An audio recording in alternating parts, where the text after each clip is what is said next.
Hey guys, welcome to week 2 of my journey of discovery as seen through my African eyes. Thanks so much for all of you who have been a part of this journey, who are enjoying it. Every time we read a chapter, your responses, your reactions, your questions, your points. Thank you so much for all of that. You know, the book is available if you want it. You can go to Prestige Bookshop in the CBD in Nairobi. Textbook Center also is selling it. Nuria Books online. It's also available, folks. Make sure you pick up a copy and follow us as we go through a chapter a day. Now, before we go to this next phase, and I've been talking a lot about West Africa, so I want to bring it closer back home, and I'll do that in a moment. But first, let me not forget that this book would not be possible had it been for a couple of people who helped me edit this story, dot the I's and cross the T's. I'm talking about Dr. Anyango Odhiambo, amazing woman who had spent a lot of her life in California, in LA, during the times of, she literally grew up there. And then she spent a lot of time, like 20 years in Southeast Asia and Vietnam. Very, very smart, brilliant, switched on woman. She helped me. We spent many nights going through this book, making sure that each chapter flowed the way it is. And of course, her brother, many of you know him, Oyunga Pala. He also was part of the edit team. And you guys, I owe you for life. I'm indebted to you. Thanks so much for that.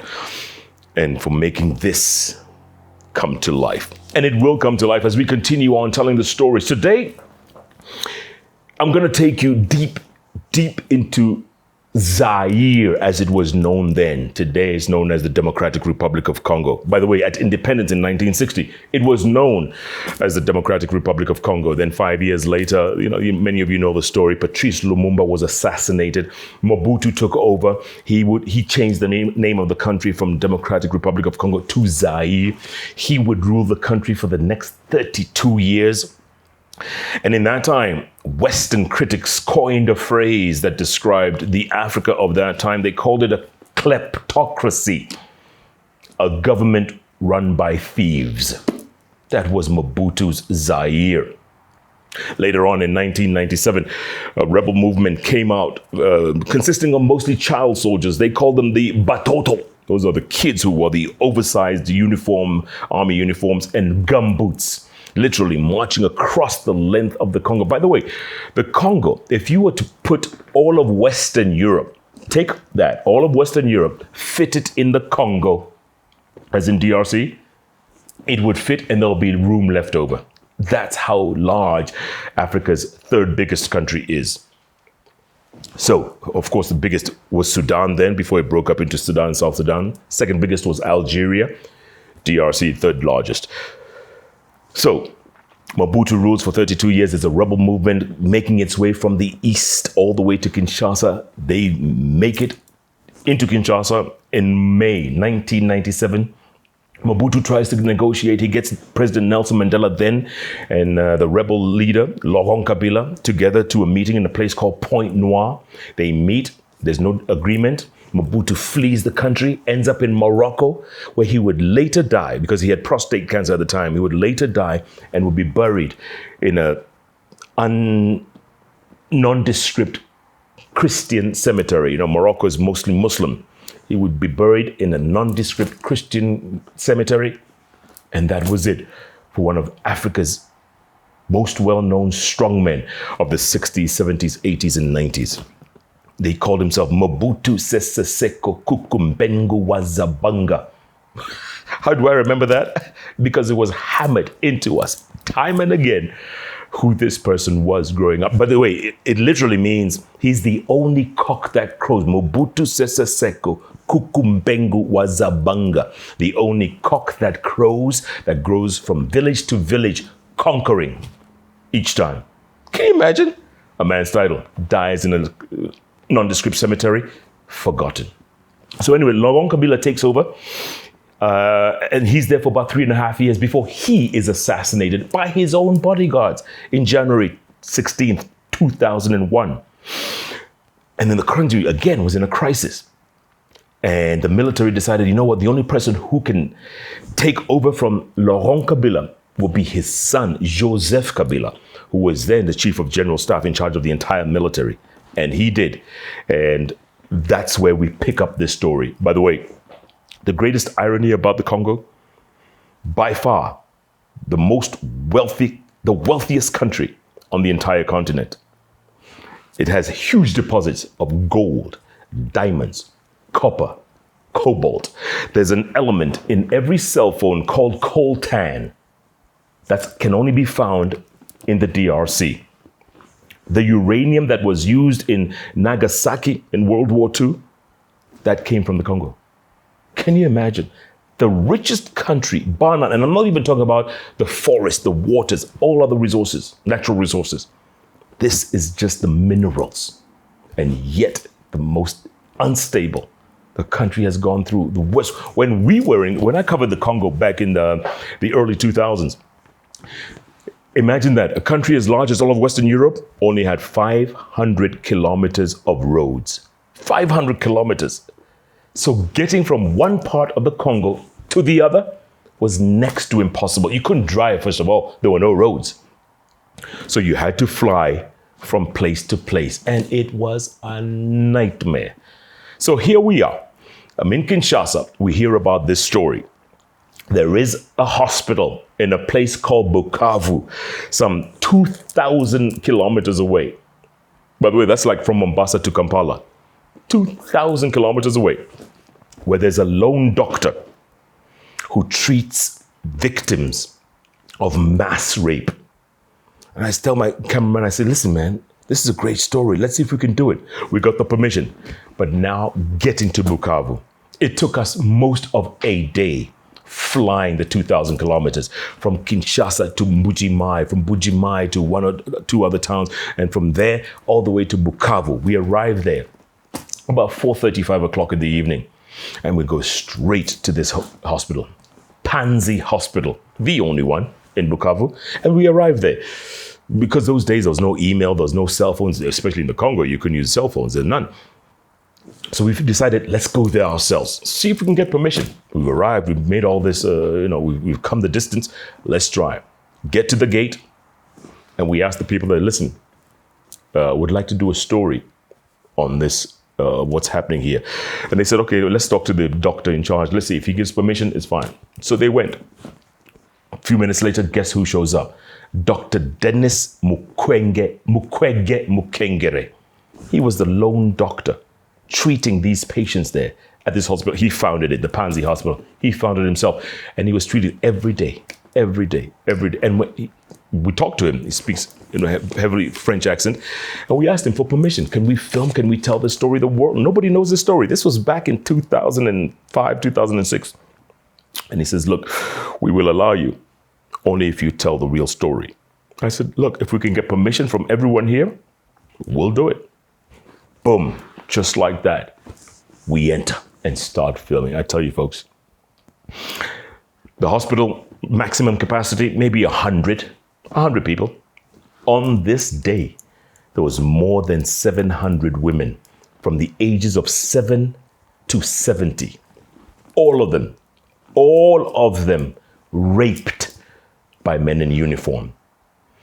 Imagine that for a moment. And this was their only place that they could find some solace, some peace. This was their refuge. And we got in there, and I'm telling you, the shock on our faces. So we asked the women if we could interview them, and they agreed. And I tell you, this is how it went. I'll come back to that. This is how it went. So Dr. Mukwege took us to one of the wards where women who had recently arrived were being treated. They ranged, like I said, from the age of 7 to 70.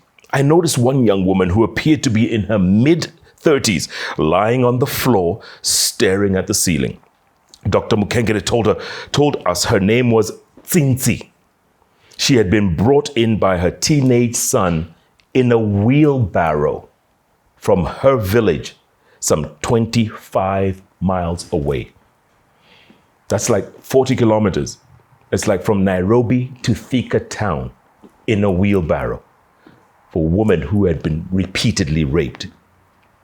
I asked to speak to her, and she agreed. Cincy recounted how she had been gang raped by up to 15 soldiers for 3 days and left for dead. I was numb with shock, which quickly turned to anger. Dr. Mukwege saw my reaction and warned, "This is just one example. There are more and more stories right here in this compound." A few beds away, Dr. Mukwege pointed out another young woman. Her name was Bernadette Mulilenge. She told me how a knife had been inserted into her vagina after she had been gang raped repeatedly by about a dozen soldiers. When I asked why, her answer confirmed my worst fears. Because we belonged to the wrong tribe, and the soldiers didn't want us giving birth and populating the village. Think about that for a moment. As I asked the next question, what kind of human being would do such a thing? Bernadette, who was listening, tried to smile, and instead tears ran down her cheeks as she said, "At least we are still alive, at least for now. There are many others who didn't live, and many more who are being raped out there right now as we speak." It was frightening to say the least. A few beds away, I met 40-year-old Mpenzi, who recounted how she and her younger sister were raped by a group of soldiers for several hours. She told her sister not to resist, but she would not listen and kept fighting off the soldiers. One of the soldiers took out his gun, and while his fellow rapist held her legs apart, he shoved the weapon into her vagina and pulled back the trigger. Her sister screamed before he shot her again in the face. They continued raping Mpenzi as her sister lay dead beside her.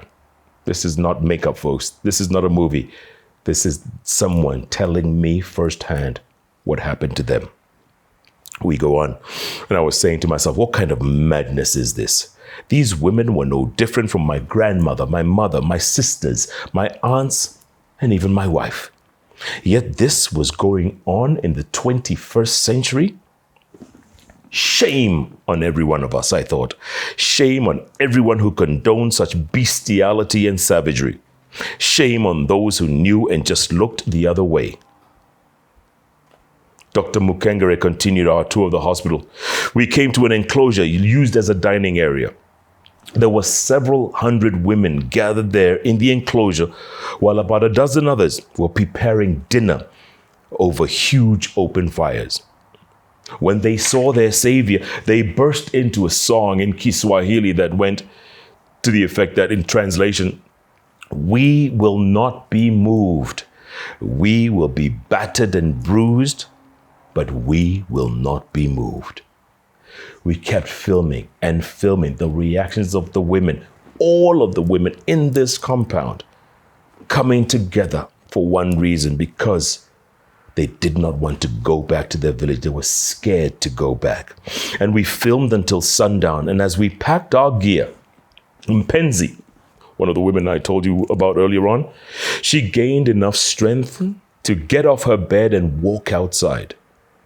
Leaning on a walking stick, she told me through an interpreter, "We know not all men are evil." She continued, "Thank you for being the voice of the voiceless." I could not hold back the tears. It was incredible. And then what I said to myself as we were going back to the hotel, what's going to happen to these women when they go back to their villages?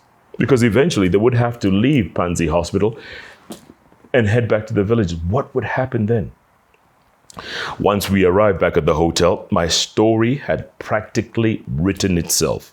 It was a person-driven story, and I would let Cincy, Bernadette, Mpenzi, and Dr. Mukwege tell it all.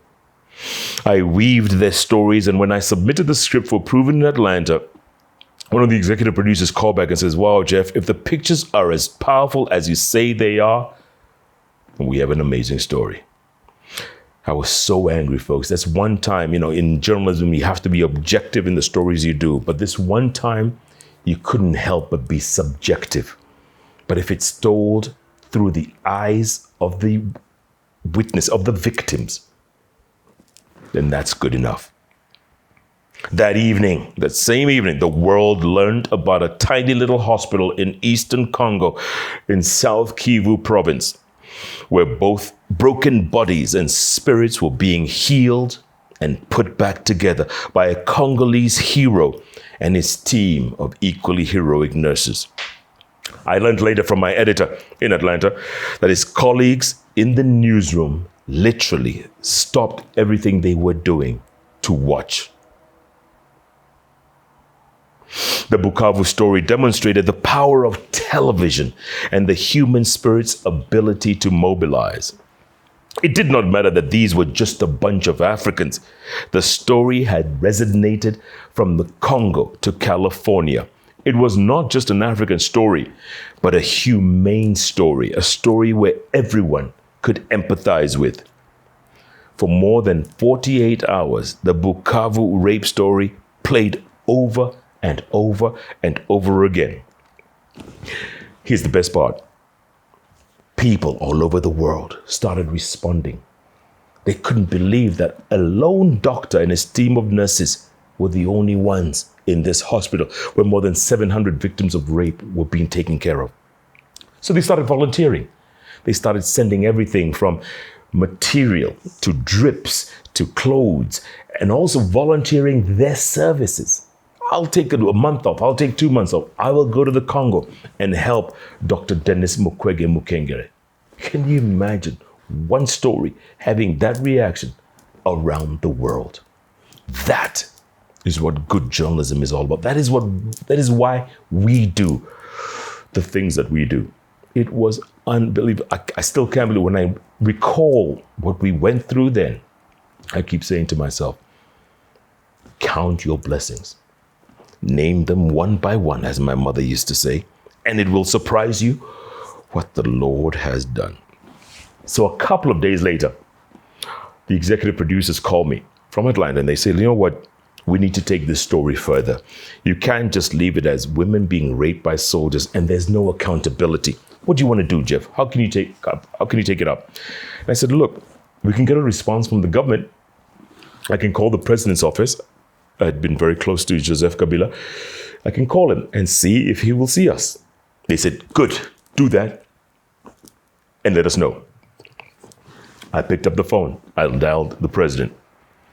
Thank God he picked up the phone. And he told me, and he knew right away. He said, Jeff, I said, Mr. President, he says, I know why you're calling. I've been watching your story the last 24, 48 hours. And I said, thank you, Mr. President, but we need to interview you to get your reaction. He said, look, I'm in Lubumbashi right now. I'll be here for the next 2.5 days. If you can make it, you'll find me. If not, then I'm going to be away for a few days after that. And I said, Mr. President, we're on our way. Now, remember in the beginning, I told you, getting across a country the size of Eastern Europe with only 500 kilometers of roads, next to impossible. From Bukavu to Lubumbashi in the south, right next to the Zambian border, it's about plus minus 2,000 kilometers. How does one get there in 2.5 days? So we packed up our bags, went to the airport, and started inquiring, is there a flight today? Is there a flight today? Luckily, there was one later in the day. And we waited, and as usual, flight was delayed. Didn't arrive till about maybe 3, 4 o'clock in the afternoon. Flying from Bukavu again through Mbuji-Mayi, 2 other places before Kinshasa. Another 3, 4 hours. We didn't get back to Kinshasa until late in the evening, which meant we had missed the only flight of the afternoon to Lubumbashi. What does that mean? We had to go into Kinshasa, spend the night. And by the way, from Njili Airport in Kinshasa into the city, it's about 45, 50 kilometers. We go there, spend the night in a hotel, all the while praying that there's going to be a flight the next day to take us to Lubumbashi, because that's where we take up the story. And the next day, we wake up, head to the airport, arrive in good time, wait and wait and wait. Finally, that flight to Lubumbashi arrives. taxis, lands, the passengers come off, and we get on, and we're now heading. It's about 3 o'clock in the afternoon on the next day. Boom, heading to Lubumbashi. It's another hour and a half from Kinshasa. We arrive in Lubumbashi. Boom, straight to the president's palace. We arrive there and we tell the guards at the gate, the president has been waiting for us. This is who we are. Boom, boom. They say, wait. Sure enough, a few minutes later, they come back. They say, he will see you now. We walk into the huge compound, maybe about 10 acres. Nice, freshly mown grass, huge old trees. And there in the corner, underneath the shade, was Joseph Kabila. And we walk up, just like we walk up to him. And he's there saying, smiled at us and he says, I can't believe you made it. I say, Mr. President, you have no idea what we've been through. He says, well, you're here now. Let's do it. So I take out my laptop. I know he's watched the story the last couple of days, but I said, you know what? I want him to see it in front of us. Take off my laptop. The story is there. Put it for the president, give him some headphones. And he starts listening. And you could see the reaction on his face. Immediately, you could see the reaction. And that's the reaction I was looking for. And he turns to me. At the end of the story, he puts the headphones down and he turns to me. And before he says anything, I said, Mr. President, and I knew he had a twin sister, right? So here I go. I said, Mr. President, what if that was your mother? What if that was your twin sister? Those victims of rape there, mass rape by soldiers, your own soldiers. What would you do if that was your mother or your sister? And he gave me a look I will never forget. He says, you don't even want to know what I would do because I cannot describe it. And he kept staring at me. And I said, Mr. President, so why aren't you doing anything about it? Why are you letting those soldiers out there in South Kivu go about their business like that is a bandit country there? He says, Jeff, we're going to do something about it. I said, Mr. President, that's not good enough. You need to assure the people that you will do something. Arrest some soldiers. Make an example. By the way, the fact that he agreed to the interview, number one, that was phenomenal. The fact that he responded the way he did, that was also good, at least reassuring. And it also kept the story going, which is important. If a story as big as this, if you have continuity from the women being raped, the victims, the doctor treating them, and now the government, the president responding, that is real storytelling.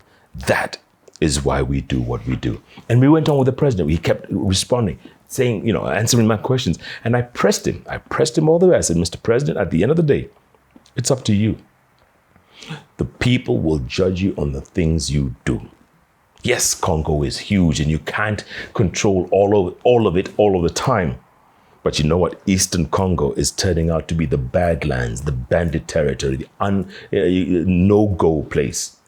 And if your soldiers don't get their act together, it could destroy the whole country. And it was advice for him, just whether take it or not. It was up to him.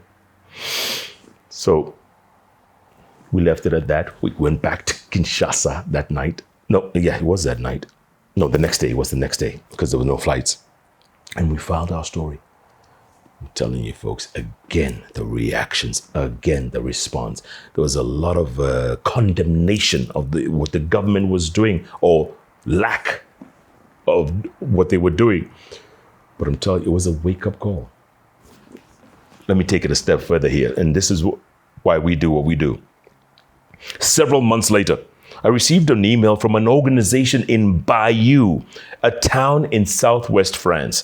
The people of Bayeux, especially the children, had seen my story and wanted to nominate it for an award along with other stories by journalists in the field of war that year.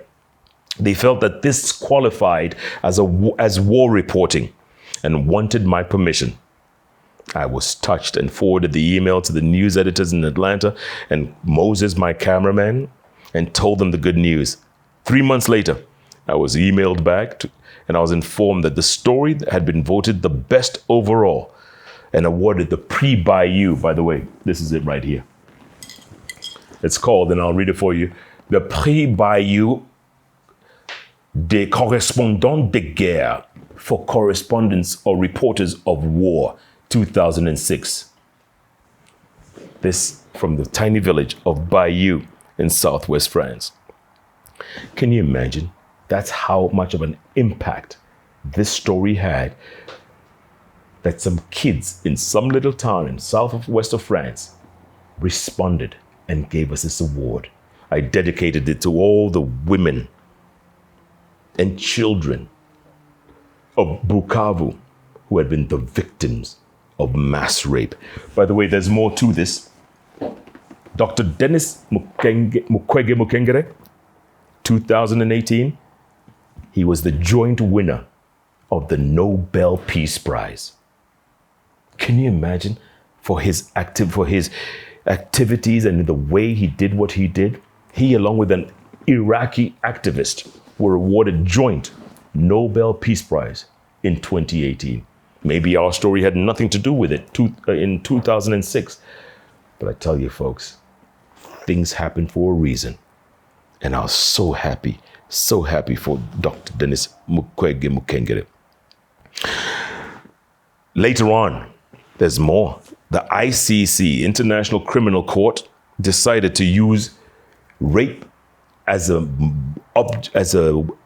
object of war, as a mass or criminal crime. Can you imagine? They included it in their list of crimes against humanity and war crimes, using rape as a weapon of war.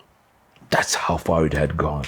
It's a huge step. Maybe not as big for the people on the ground in South Kivu and other parts of the Democratic Republic of Congo, but I'm telling you, at least it made a difference. And I hope it made a difference. I was so happy to see Dr. Mukwege get the Nobel Prize, because finally he got the recognition he deserved. After setting up that hospital so many years before, going about his daily business, literally healing these broken souls every day. You can imagine the kinds of examples he would see every day. And yes, he told us later on, the women would return to their villages after being healed and be raped again and would have to come back again. He says this for him was the worst part. And he was helpless. And I said, Doctor, you do your part, we'll do our part. Hopefully one day the government will do its part. It was one of the most touching stories I ever did. But the best part is the world responded. There was a reaction. There was a reason we do what we do. Yes, we could go through hell and back. Yes, we could go through all kinds of encounters. But always remember, those people on the ground are the ones who go through the worst of it. If you can make a difference in one person, just one person, then that's your job done. That is the irony of the Democratic Republic of Congo. Country so rich, so blessed, so wealthy, yet so tortured, so poor, so destabilized. And I'm sure those people who founded or who portioned out the Congo for themselves, they knew that if this country could be stable, the entire continent will be stable. Congo, the DRC, is the kingpin. It's the lynch point. One day, when the Congo gets its act together, this continent will thrive. And here's another postscript to all this story. You always wonder about the mighty Congo River that runs for more than 2,000 kilometers, all the way from Kisangani in the east, spilling all the way into the Atlantic Ocean. 2,000 plus kilometers. Huge, huge river. They call it Fleuve du Congo, mighty Congo River. There's a place where it spills over, a place called Matadi. It spills over into some huge falls. Experts once said that these falls, the waterfalls there, could light up all of Africa. Can you imagine? Could provide electricity for entire sub-Saharan Africa. This one river where this one falls. Can you imagine the potential? We haven't even talked about the huge forests, massive trees, massive potential. And yet, from 1960 That's when they gained independence. To today, 2020, 60 years of independence later, still one of the poorest, one of the most impoverished, one of the most destabilized countries on the continent. It makes you wonder, folks, what's it going to take? But if we can continue telling these stories ourselves, one day we will wake up. It's not someone from the outside who's going to wake up and do this. We have to do this from the inside out. That was chapter 12, Hope in the Most Unlikely of Places. Our journey continues next time on A Chapter a Day, as seen through my African eyes. Keep watching, keep spreading the word live on Twitter, on Instagram, on Facebook, and yes, on YouTube at Koinange Jeff. Thanks so much for being a part of this. Please respond. Anything you say, will feel free to tell us. This is A Chapter a Day.